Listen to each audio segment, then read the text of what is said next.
In today's episode, omelettes, crabs, underwater adventures, and spectacular scenery.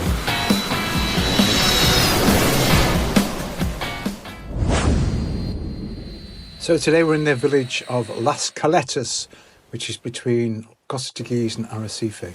This is Playa El Ancla, which means ankle bracelet beach. It doesn't actually, it means anchor beach.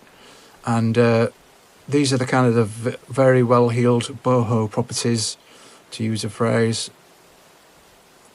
There's a couple of quid here, as you can tell by this Hummer that's parked at the end. This guy was sat in his deck chair round the other side, and he gave me a bit of a wave.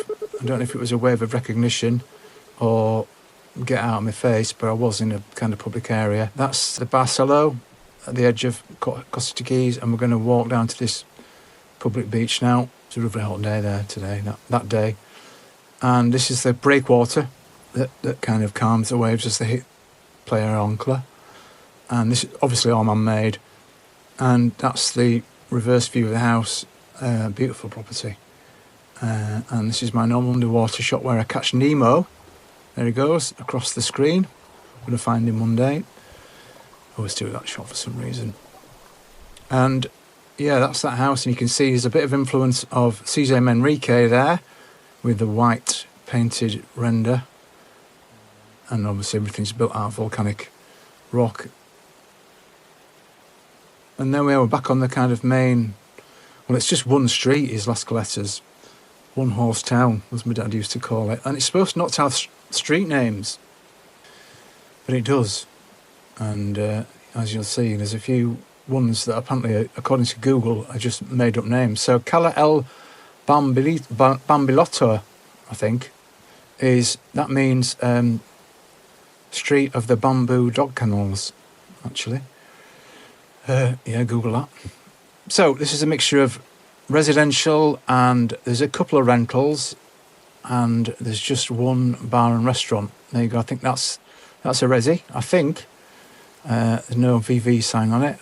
And these flowers are called Lapranthus, ice plants, and they thrive in volcanic areas. Look, he's got his ironing board covered up just in case, though, in case it kicks off. So back on this main drag, and you can see there's a couple of developments. There you go, that's one that's just been refurbed. That's, how do you pronounce it? Vivenda Vocacional, I think. The Spanish is not coming on very well, is it? I don't think that's been occupied yet, by the look of it. I had a sneaky look in the window, obviously. So the convention in Lanzarote is supposed to be blue and white close to the ocean, green and white in rural areas, and brown and white in cities like Arrecife, though people tend to ignore that. That's just one of Cesar Manrique's conventions. That it's not a rule. And here we go. Imagine having this view out of your back window. But I always think, what if there's like high water one day? What if that water comes in that window one day? But obviously it can't do, can it? But yeah, look at that. That was beautiful.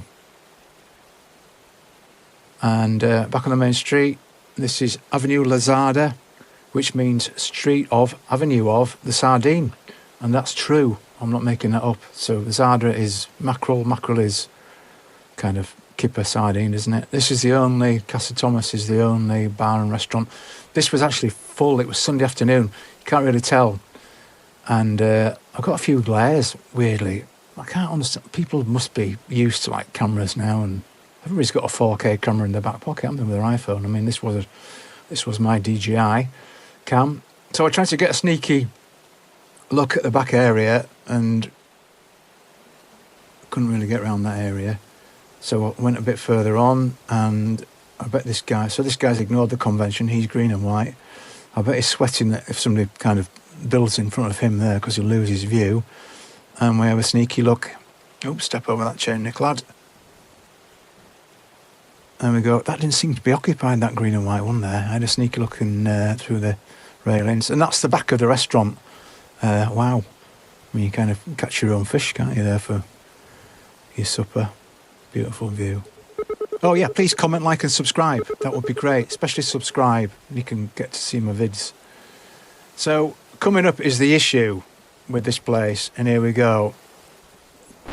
Yeah, so there's a massive desalination plant at the end of the village, and apparently it was low rise up from 1965 when it was built, and then they added the wind turbines in 2017. Now, I'm all for ecological power generation, and apparently the desalination uses 20% of all the power on the island needs, which is why the wind turbines went up. But oh gosh, they need the water and they need the wind, and I suppose it's easy to build it, to German women waving at me there, easy to build it close to the water instead of up a hill somewhere.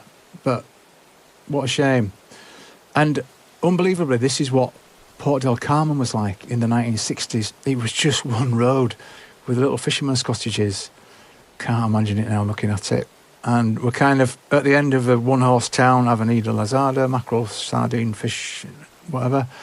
And this is where the cycle path that goes from the north of Costa Teguise right down to the southernmost part of Port del Carmen goes. And it's a great ride. If you get a chance to do it, visiting Lanzarote, I've done it maybe 6 times there and back. It can be a bit windy, but it's a great ride, and you will definitely get sunburnt.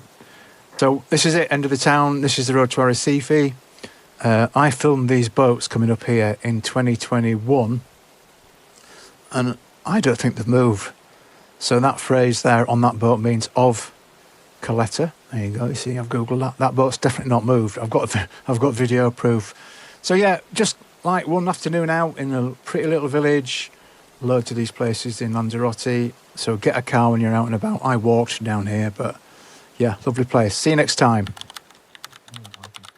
Please comment, like and subscribe. It helps us a lot and it's completely free. Captain, rented dates.